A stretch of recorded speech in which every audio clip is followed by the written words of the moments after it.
Welcome back. So, we're starting to get a little bit more in this path. Anyway, so last week we talked about prog metal and what that did to my music. So from there, obviously, I was looking for more, and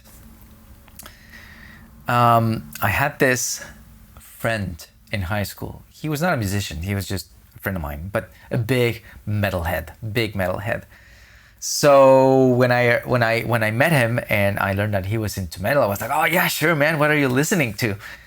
And he was like, oh well, I told him I listened to this and this and that. And he was like, oh yeah, whatever, kid stuff. I was like, what do you mean? He's like, I'm gonna show you more stuff.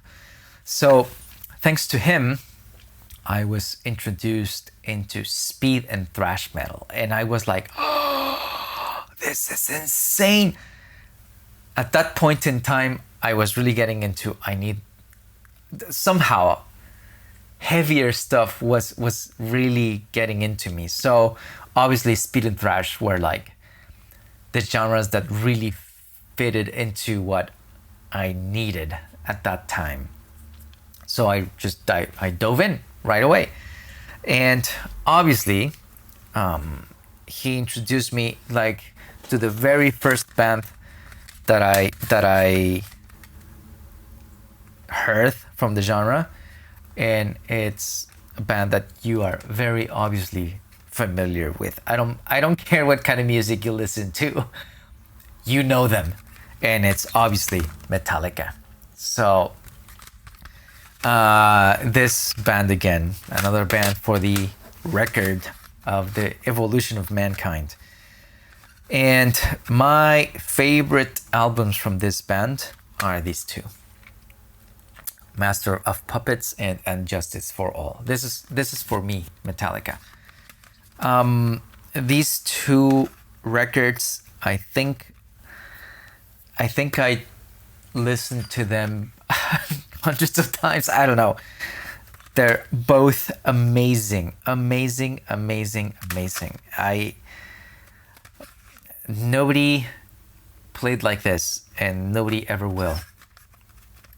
And today's Metallica I'm less into, but that's fine. All artists change and look for different things to try and do. That's totally fine. And people who love it, great. That's the whole point of making music: finding stuff you love and doing stuff that other people will love. But for me, this is Metallica. Those two albums, that's Metallica. That's it. Obviously, I got into a load of other bands. In this case, by reading magazines. Like in this case, not musician magazines, but metal magazines, metal music magazines. So there was this other band, which was mentioned a lot with Metallica, and it's the other juggernaut that I know you know who I'm gonna bring up, and it's Megadeth. This is another insane band. I love their music. I love what they do. Especially when Marty Friedman joined the band. He brought something that was just so unique and different. I love their records. I really love this phase of Megadeth. But overall, they're a great band. I really like them. And I started to listen to other bands like Anthrax. It's a band that doesn't get a lot of recognition, but I really liked what they were doing. And there were other bands, SOD. I don't have any here, but how can I not? This is sacrilegious. I should have some Slayer. Slayer is awesome. I don't have CDs, but I had some tapes over there in my little box of tapes of copies of records that friends made for me. So I do have some Slayer in there, and I had my Slayer t-shirts. I really liked Slayer. My mom did not. But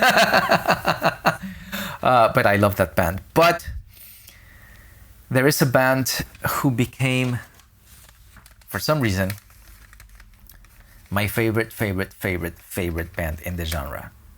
I love them. I can't say enough about them. even though they didn't become as big as some of the other bands, well, Metallica and Megadeth, which are great. I love them too. But this band I love. They have a very special place in my heart, and it's Testament. Guys,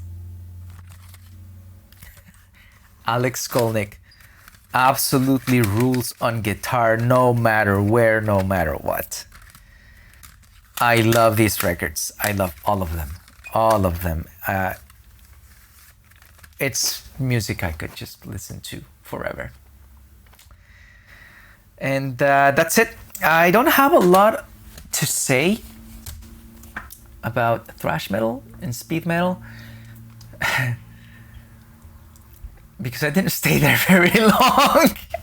As I said, the slide was getting steeper and steeper, so I went through speed and thrash metal and I loved it, but next week we're gonna talk about where I landed. And there are now 1,000 subgenres for this genre, so I don't know where I'm going to put all of that, but I'll tell you about my extreme metal phase, particularly death metal. It's gonna be interesting.